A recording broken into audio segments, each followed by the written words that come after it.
Hello everyone, welcome और welcome back. तो Russian जो ऑफिशियल्स हैं जिनको कि यूएन जनरल असेंबली अटेंड करनी है, उनको यूएस वीज़ा नहीं प्रोवाइड कर रहा है, ठीक है। और रशिया ने बोला कि ये एक बहुत ही अलार्मिंग सिचुएशन है हमारे लिए, एंड जस्ट बिकॉज यूएन के जो हेडक्वार्टर्स हैं वो यूएसए में है, यूएसए ऐसा नहीं कर सकता बिकॉज ये हमारा राइट है कि हम यूएन के सारे इवेंट्स को अटेंड करें और यूएस को जो यूएन की इंटरनल मैटर्स हैं उनमें इंटरफेयर नहीं करना चाहिए। रशिया के जो एम्बेसडर हैं टू यूएन, जिनका नाम है वेजिली नेवेंजिया, उन्होंने बोला है कि ये सिचुएशन हमारे लिए बहुत ज़्यादा अलार्मिंग है। हमारी जो 56 मेंबर्स हैं उनमें से एक को भी अभी तक यूएन जनरल असेंबली को अटेंड करने के लिए यूएस ने एंट्री वीज़ा नहीं दिया है और सिचुएशन वर्स होने की कगार पे है क्योंकि यूएस किसी भी रशियन डेलीगेट को वीज़ा प्रोवाइड नहीं करवा रहा है to attend various United Nations events. ये सिचुएशन जो क्रिएट कर रहा है यूएस, ये देखने में जितनी इजी अभी आपको लग रही होगी ये उतनी इजी है नहीं, ठीक है। ये सिचुएशन इवन वर्ल्ड वॉर 3 भी क्रिएट तक कर सकती है, तो हम इसको डिटेल में डिस्कस करेंगे। So watch the video till and. अब यूएस देखो, आपको जब से यूक्रेन और रशिया का वॉर शुरू हुआ है, यूएस ने डिफरेंट तरीके के सैंक्शंस लगाए हैं रशिया पे। जो वेस्टर्न नेशंस हैं वो भी उनको फॉलो कर रहे हैं। ये 2-4 कंट्रीज़ हैं जैसे इंडिया हो गया, चाइना हो गया, जो रशिया को फुल्ली अपोज नहीं कर रही है। रशिया को इन सैंक्शंस की वजह से बहुत ज़्यादा इकोनॉमिक लॉस भी हो रहा है, और जबकि ये ऐसी कंडीशन है जहां रशिया को अपनी जो इकोनॉमिक स्टेबिलिटी है उसको बनाए रखना है, क्योंकि जो आर्म्स है, एम्यूनिशंस है, जो स्पेंडिंग है वॉर में वो बहुत ज़्यादा बढ़ रही है। तो ऑफ कोर्स रशिया को चाहिए कि उनके जो एक्सपोर्ट्स हैं वो बढ़े और उनके पास पैसा आए। लेकिन यूएस के सैंक्शंस की वजह से ऑलरेडी रशिया झेल रहा है। पहली बात, यूएस और रशिया के रिलेशंस वैसे भी कुछ खास अच्छे नहीं थे पहले भी। उसके बाद फिर जब यूक्रेन नाटो को ज्वाइन करने वाला था तब और ख़राब हो गए, और उसी के चलते फिर रशिया ने इन्वेड कर दिया यूक्रेन को। इसके बाद से रशिया और यूएस के बीच और ज़्यादा सिचुएशन ख़राब हो गई, और अब ऊपर से ये सैंक्शंस लगाना ठीक है, लेकिन आप सबसे पहली बात हो जाती है रशिया परमानेंट मेंबर है यूएन का, तो आप ऐसा तो नहीं कर सकते। We will discuss it too. US ने पुतिन पे और जो मिनिस्टर ऑफ फॉरेन अफेयर्स हैं रशिया के, सर्गे लेवरोव, उन पे भी सैंक्शंस लगा दिए कि ये हमारी कंट्री को विजिट नहीं कर सकते।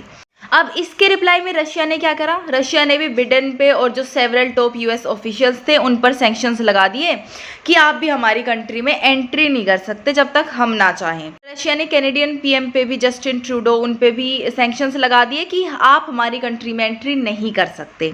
अब क्वेश्चन ये उठता है कि क्या यूएस को इस चीज़ से कोई फ़र्क पड़ेगा कि रशिया उन पे सैंक्शंस लगाए कि नहीं?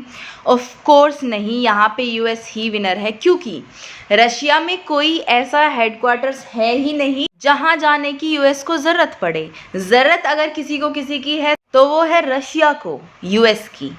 तो इसी के चलते यूएस ने रशिया के इस डिसीजन को मोक करते हुए बोला है कि प्रेसिडेंट बिडेन तो फिर भी छोटे हैं, उनके पापा पे सैंक्शंस लगा दो तुम।